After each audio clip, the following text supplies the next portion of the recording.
이곳은 영국 공항입니다. 영국은 입국 심사가 까다롭기로 유명한 나라인데요. 까다롭기만 하면 양반일 정도로 어떤 경우에는 살벌하기까지 합니다. 오늘의 주인공 카트리나 씨는 오래전에 영국에 갔다가 실수를 저질러 입국을 금지당한 경험이 있는데요. 그래서 그런지 이번에도 상당히 긴장한 모습입니다. 심호흡을 하고 입국 심사대 앞에 섰는데요. 그런데 웬걸 별다른 대화도 없이 곧장 통과돼 카트리나 씨는 어안이 벙벙해졌습니다. 과거에 비해 뭐가 달라진 것일까요?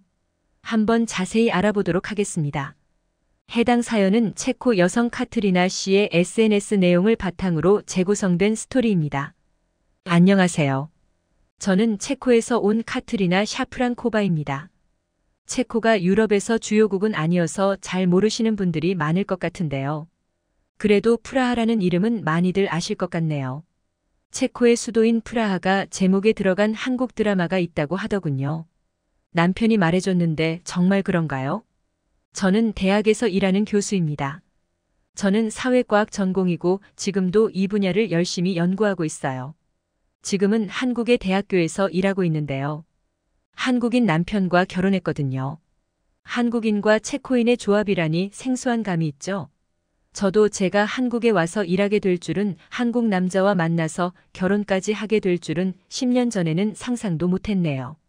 사실 그때의 저는 당시의 남편과 헤어지고 심적으로 꽤 지쳐 있었습니다. 지금 남편인 동현 씨와는 재혼이에요.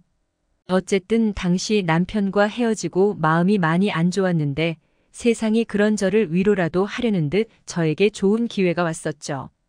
체코보다 더 선진적인 나라에 있는 대학교에 가서 일해보지 않겠냐는 제안이 있었거든요. 그 나라는 바로 영국이었습니다. 영국이라는 나라에 관심도 있었던 터라 거절할 이유가 없었죠. 그 제안을 받아본 저는 전 남편과의 이혼으로 아팠던 마음이 어느 정도 회복이 되었습니다. 꽤 들떠서 영국행을 준비했는데요. 영국은 불법 이민자 문제가 많아 입국 심사가 유독 까다로운 나라 중 하나였습니다. 까다로운 수준이 아니라 살벌한 수준입니다. 그 사실을 충분히 인지하고 있었기에 준비를 많이 해갔죠. 어느 여행객은 여자친구 보러 왔다고 방문 목적을 밝혔다가 바로 입국 거절이 되기도 했었다는 이야기도 있었거든요. 이렇게 한번 입국이 거절되면 향후 10년 동안 입국이 불가능할 수도 있습니다. 그래서 만반의 준비를 한 다음에야 영국행 티켓을 끊었고 며칠 후 영국행 비행기에 몸을 실었습니다. 같은 유럽 지역이다 보니 2시간 정도밖에 안 걸렸어요. 영국 도착 후 떨리는 마음으로 입국 심사대에 서서 직원과 대화를 나누었는데요. 묻는 말에 대답 다 잘했다고 생각했는데 문제가 생겼습니다. 체류 거주지 항목에서 걸린 거였죠. 체코에 있으면서 제가 영국에 있으면서 지낼 집을 알아봤었거든요.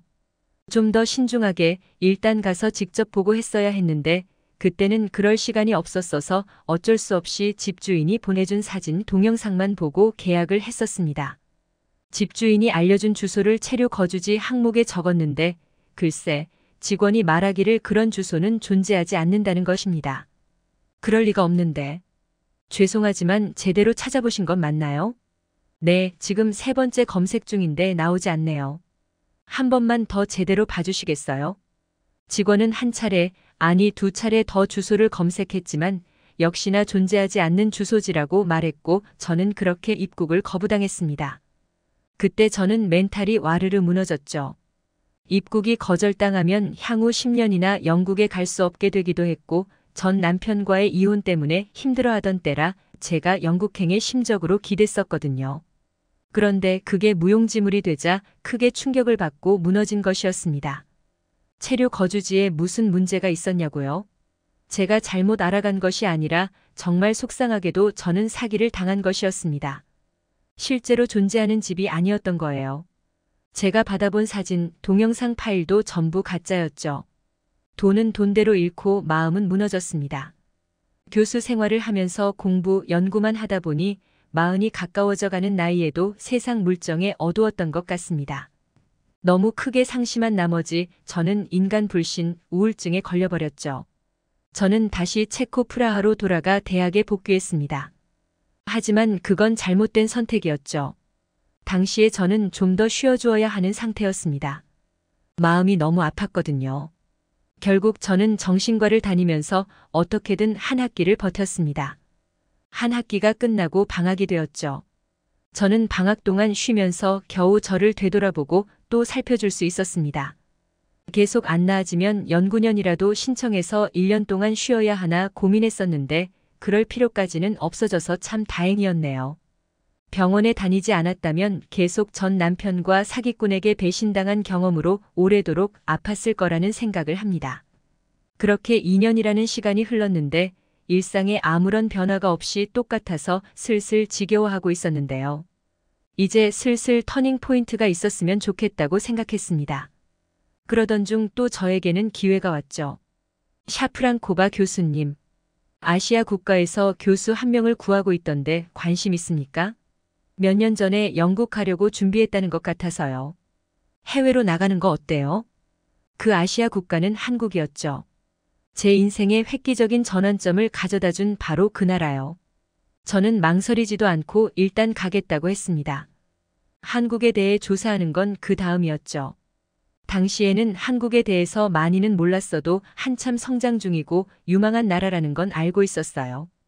영국에 갔을 때처럼 실수하지 않기 위해서 신중에 신중을 기울였습니다. 실패를 후회하지 말라는 말이 있는데 실패가 유의미할 때는 그것이 밑거름이 되어줄 때의 이야기입니다. 거듭 실패만 반복한다면 그건 그냥 안타까운 인생밖에 안 되죠. 한국 입국 심사 때 많이 긴장하긴 했지만 문제는 없었어요. 무사히 통과했습니다. 해외에서 교수로 일해보는 건 처음이어서 무척 떨리면서도 설레더군요. 새로운 환경에 겁먹기보다는 설렘으로 마음이 충만해졌어요. 제가 일하게 된 한국의 대학교 사람들이 매우 친절했습니다. 모든 교직원들 그리고 학생들도 아주 착하고 성실하더라고요. 놀기도 열심히 놀았고요. 티는 안 냈지만 한국인들과 지내면서 성격도 조금 밝아졌습니다. 그리고 제 운명의 상대를 만나게 되었죠. 바로 지금의 제 남편인 동현입니다. 남편은 저와 같은 대학교에서 일하던 교수예요. 전공도 같습니다. 그래서 대면하거나 소통할 일이 종종 있었거든요. 그러다가 조금씩 사적인 관계로 발전하게 됐습니다. 당시 그 역시도 저처럼 싱글이었거든요. 남편도 저처럼 돌아온 싱글이었는데 저처럼 이혼을 해서는 아니었죠. 전 부인을 끔찍이도 사랑했는데 정말 마음 아프게도 사별했다고 들었어요. 그렇게 된 게 10년이 지났다고 합니다. 부부 사이에서 낳은 자녀들을 혼자서 열심히 키우느라고 또 전 부인을 그리워하느라고 누군가 새로 만나는 건 생각도 못했었다고 해요. 그러던 자신의 눈에 제가 들어왔다고 말해주었습니다. 저희 관계는 거기서 더 발전했죠. 느렸지만 그랬기 때문인지 안정적이었습니다. 그렇게 만남을 지속한 지 5년여가 지나고 저희는 결국 결혼까지 했습니다. 둘 다 재혼이었죠. 남편과 가족이 되어서 저는 한국에서 계속 살아갈 작정으로 한국에 귀화까지 했습니다. 외국인의 한국 귀화가 생각보다 간단한 일이 아니어서 애 좀 먹었지만요. 남편의 자녀들도 저를 살갑게 맞아주었고 모두가 저를 환영해 주어서 기뻤습니다. 제 삶은 행복으로 가득 찼죠. 잘 지내던 어느 날 남편과 함께 영국에 갈 일이 생겼습니다. 런던에서 열리는 학술 행사 때문이었죠. 시간이 많이 흘러서 영국 입국 금지가 풀리긴 했을 테지만 상당히 걱정이 되더군요. 이런 고민을 남편에게 이야기하자 남편은 그런 고민할 필요가 없다면서 자기만 믿고 따라오래요. 그런데 남편은 준비 같은 건 하나도 하지 않는 것처럼 보였어요. 걱정이 태산이었지만 비행기 표는 예약해 두었고 영국으로 가지 않을 수 없었죠. 영국 공항에 내려서는 역시 좀 긴장이 되었습니다. 그리고 드디어 대망의 입국 심사 시간이 왔는데요. 남편이 앞장서서 웬 기계에 여권을 댔습니다. 여권을 스캔하는 거였죠. 그리고 그 다음 카메라에 얼굴을 비췄습니다. 그리고 그걸로 끝이었습니다. 뭐해 여보? 내가 했던 거 그대로 해. 남편이 했던 것처럼 했더니 그대로 끝이었습니다. 더 이상 뭘 할 필요가 없었죠. 공항 직원과 실갱이를 벌일 필요가 전혀 없었습니다. 이게 어떻게 가능해? 남편의 설명에 따르면 2019년 5월부터 영국에서 자동 입국 심사대를 이용할 수 있게 되었기 때문이라고 합니다. 하지만 모든 나라가 가능한 것이 아니며 오직 7국가의 국적, 여권을 가진 사람들에게만 주어진 특권이라고 해요. 한국, 미국, 캐나다, 호주, 뉴질랜드, 일본, 싱가폴이 바로 그 대상이었습니다. 이 7개국 국적의 만 18세 이상 국민이라면 그렇게 입국 심사가 까다로운 영국이라도 그냥 지나갈 수 있는 것이었습니다. 정말 놀랍네요. 사실 체코도 여권 파워로는 7위나 되어서 꽤 높은 편인데 한국에는 비벼볼 수도 없는 레벨이었던 거였어요. 한국은 공식적으로 선진국 타이틀을 딴 지 얼마 안 되었지만 어떻게 보면 선진국보다 더 선진국인 나라였습니다. 한국 국적을 가진 덕분에 한때 제가 선망했던 영국에도 가보고 남편과 아주 즐거운 시간을 보내다가 돌아왔네요. 학술 행사도 정말 알차고 좋았습니다. 다음에는 남편뿐만 아니라 아이들도 데리고 가족 여행을 어디론가 떠나보고 싶은 마음이 들었네요. 지금까지 카트리나 씨가 보내주신 사연에 대해 소개해드렸는데요. 어떻게 보셨나요? 클립뉴스에서는 여러분의 사연을 기다리고 있으니 소개해주고 싶은 사연이 있으시면 언제든 제보 바랍니다.